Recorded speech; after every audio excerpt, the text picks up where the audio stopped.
দুদক সংশ্লিষ্ট সবার সম্পদের বিবরণী দাখিল বাধ্যতামূলক রেখে অনুমোদন হল দুর্নীতি দমন কমিশন সংশোধন অধ্যাদেশ 2025। দুপুরে প্রধান উপদেষ্টা ডক্টর মোহাম্মদ ইউনূসের কার্যালয়ে উপদেষ্টা পরিষদের সভায় এটি সহ 4টি অধ্যাদেশের খসড়া চূড়ান্ত অনুমোদন হয়। দুদকের দাঁতও যতটা শার্প হওয়া দরকার ছিল ততটা শার্প এখনো হয়নি, নৌকো পুরোপুরি গজায়নি। দুর্নীতি দমন কমিশনের 21তম প্রতিষ্ঠাবার্ষিকীতে চেয়ারম্যান ডক্টর মোহাম্মদ আব্দুল মোমেন এভাবেই দুদকের চলতি পরিস্থিতি জানাচ্ছিলেন।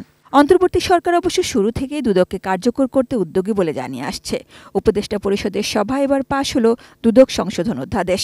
এ ব্যাপারে প্রধান উপদেষ্টারই বেশি আগ্রহ ছিল বলে জানান তার প্রেস সচিব শফিকুল আলম। শেখ হাসিনার আমলে যেভাবে দুর্নীতি বিস্তার লাভ করেছিল, এটাকে কিভাবে রোধ করা যায় সে বিষয়ে সংশোধন অধ্যাদেশ 2025-এর খসড়া নীতিগতভাবে ও চূড়ান্ত অনুমোদন হয়েছে।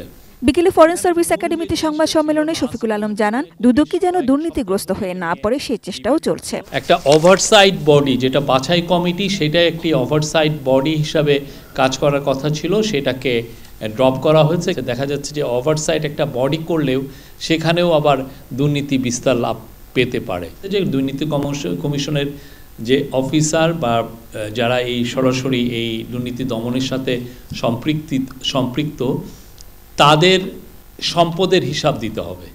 মানব পাচার ও অভিবাসী চোরাচালান প্রতিরোধ ও দমন অধ্যাদেশ 2025 মানব পাচার ও অঙ্গ প্রত্যঙ্গের অবৈধ লেনদেন প্রতিরোধে কাজ করবে। পাচারকারীর ব্যাংক হিসাব নিষ্ক্রিয়, সম্পদ বাজেয়াপ্ত এবং বিদেশ যাত্রায় নিষেধাজ্ঞার বিধান রাখা হয়েছে। অনলাইন প্ল্যাটফর্ম ব্যবহার করে যে হিউম্যান ট্রাফিকিংয়ের জন্য যারা বিজ্ঞাপন দেন, সেইটাও বন্ধ করাও এই আইনের একটা প্রাইমারি গোল ছিল। রাজধানী উন্নয়ন কর্তৃপক্ষ রাজুক অধ্যাদেশ 2025 অনুমোদন দিয়ে প্রধান উপদেষ্টা নির্দেশনা দেন শুধু রাজধানী নয়, সারা দেশে অবকাঠামো নির্মাণ তদারকির জন্য নতুন অথরিটি করা যায় কিনা সেই বিষয়টি দেখতে। টানা তৃতীয়বার অর্জন করেছে দেশের সেরা সুপার ব্র্যান্ড স্বীকৃতি বসুন্ধরা টিস্যু। এই রাজুকের পুরো এরিয়ায় যাতে কোনো ইউনিয়ন পরিষদ কোনো ধরনের বিল্ডিং অ্যাপ্রুভাল না দিতে পারে সে বিষয়েও আজকে সুনির্দিষ্ট নির্দেশ দিয়েছেন। জাতীয় মানবাধিকার কমিশন অধ্যাদেশ 2025 অনুমোদন দেয়া হয় একই সভায়। দেশের বিভিন্ন আটক করার স্থান ও স্বাধীনভাবে পরিদর্শন করার এখতিয়ার এর থাকবে। প্রশ্নের জবাবে প্রেস সচিব জানান, রোহিঙ্গা ইস্যুটিকে সরকার বিশ্বম্যাপে নতুন করে তুলেছে। এইটা যদি অনেক আগের থেকেই এফার্টসটা দেওয়া হতো তাহলে আসলে এই পরিস্থিতি সৃষ্টি হতো না। উনি মাদার অফ হিউম্যানিটি এটা একটা সেল করতে চেয়েছিলেন, রিয়াল কাজটা না করে ওনার ধান্দা ছিল সেটা।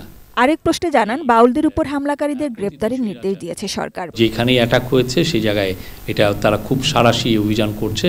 Sajid Sweety, ATN news, Dhaka.